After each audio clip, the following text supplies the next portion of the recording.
Champions ట్రోఫీలో final match కోసం ప్రపంచవ్యాప్తంగా ఉన్న క్రికెట్ అభిమానులు ఎంతగానో ఆసక్తిగా ఎదురుచూస్తున్నారు. దుబాయ్ వేదికగా ఈ బిగ్ మ్యాచ్ జరగనుంది. ఈ మ్యాచ్లో ఇండియా ఎలాగైనా గెలవాలని భారత క్రికెట్ అభిమానులు బలంగా కోరుకుంటున్నారు. టీమిండియా విజయాన్ని కాంక్షిస్తూ వారణాసి, అయోధ్యలో అభిమానులు పూజలు, యజ్ఞాలు చేశారు. ఛాంపియన్స్ ట్రోఫీ ఫైనల్లో భారత జట్టు విజయం సాధించాలని వేడుకున్నారు టీమిండియా క్రికెటర్ వెంకటేష్ అయ్యర్. ఈ సందర్భంగా ఉజ్జయిని మహాకాళి అమ్మవారి ఆలయంలో ప్రత్యేక పూజలు నిర్వహించారు. టీమిండియాకు ఆల్ ద బెస్ట్ చెప్పారు. సైకత శిల్పి సుదర్శన్ పట్నాయక్ పూరి తీరాన సైకత శిల్పం ఏర్పాటు చేశారు.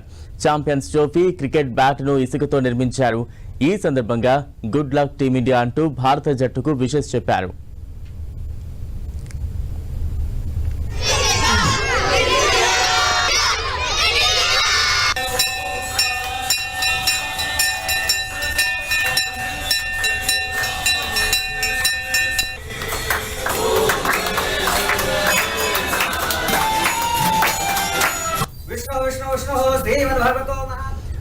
ఐసీసీ ఛాంపియన్స్ ట్రోఫీ ఫైనల్లో నేడు భారత్, న్యూజిలాండ్ తలపడనున్నాయి. 25 ఏళ్ల తర్వాత ఛాంపియన్స్ ట్రోఫీ ఫైనల్లో ఈ రెండు జట్లు పోటీ పడుతున్నాయి. ఈ మ్యాచ్ లెక్కల్లో న్యూజిలాండ్ జట్టు చాలా బలంగా కనిపిస్తోంది.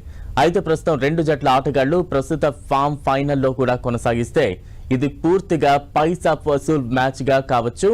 బ్యాటింగ్, బౌలింగ్, ఫీల్డింగ్ విభాగాల్లో రెండు జట్లు సమానంగా ఉన్నాయి. ఏ జట్టును తక్కువగా కనిపించడం లేదు. న్యూజిలాండ్ జట్టులో బౌలింగ్, బ్యాటింగ్ పరంగా చూస్తే భారత జట్టుకు సవాల్ విసరగల 5 ఆటగాళ్లు ఉన్నారు.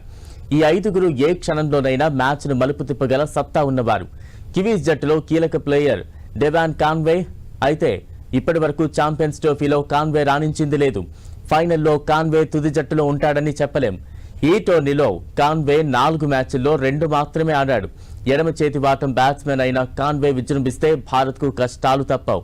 భారత్తో ఇప్పటి వరకు 8 మ్యాచ్లు ఆడిన కాన్వే 1 సెంచరీ సహా 230 పరుగులు చేశాడు. భారత జట్టు మొదట్లోనే కాన్వే వికెట్ తీస్తే మ్యాచ్ను శాసించొచ్చు. అతను ఎక్కువసేపు క్రీజులో ఉండటం వల్ల భారత్కు ఇబ్బందికరం. రవీంద్ర న్యూజిలాండ్ జట్టులో నమ్మకమైన allrounder Rachin Ravindra. Batting, bowling లో రవీంద్ర టీమిండియాకు అతిపెద్ద సవాల్. ఛాంపియన్స్ ట్రోఫీలో ఇప్పటికే 2 సెంచరీలు బాదాడు. ఈ ట్రోఫీలో ఆడిన 3 మ్యాచ్ల్లో 75 సగటుతో 226 పరుగులు సాధించాడు. ఈ ఎడమ చేతి వాటం స్పిన్నర్ నెమ్మదిగా బౌలింగ్ చేస్తూ బ్యాట్స్మెన్ ను ఉక్కిరి బిక్కిరి చేయగలడు.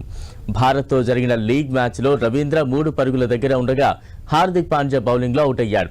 ఫైనల్ మ్యాచ్లో రవీంద్ర చెలరేగితే మాత్రం భారత్కు కష్టమే. టీమిండియాకు ఎలా బౌలింగ్ చేయాలని తెలిసిన spinner captain Santner slow balls సంధిస్తూ దాన్ని టాస్ చేస్తూ బ్యాట్స్మెన్లను ముప్పతిప్పులు పెట్టగల సత్తా శాంట్నర్ సొంతం. మిడిల్ ఓవర్లో శాంట్నర్ బౌలింగ్ భారత బ్యాట్స్మెన్ కు సవాల్గా మారొచ్చు. ఆటను మలుపు తిప్పగల విధంగా బౌలింగ్ చేయడంలో అతను ఎక్స్పర్ట్. ఈ ట్రోఫీలో ఆడిన 4 మ్యాచ్ల్లో 7 వికెట్లు పడగొట్టాడు. భారత మిడిల్ ఆర్డర్లో శ్రేయస్ అయ్యర్, కోహ్లీ, రాహుల్, అక్షర్ పటేల్ కు ఇతన్ని ఎదుర్కోవడం సవాలే. ఛాంపియన్స్ ట్రోఫీలో విలియమ్సన్ మంచి ఫామ్ లో ఉండటం భారత జట్టుకు ఆందోళన కలిగించే అంశం. ఒకసారి కుదురుకుంటే కేన్ను ఆపడం ఎవ్వరి తరం కాదు.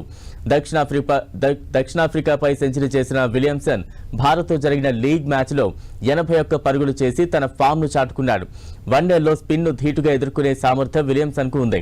భారత్తో 30 వన్డేలు ఆడిన కేన్ మామ 45 సగటు, 75 స్ట్రైక్ రేట్ తో 1228 పరుగులు చేశాడు.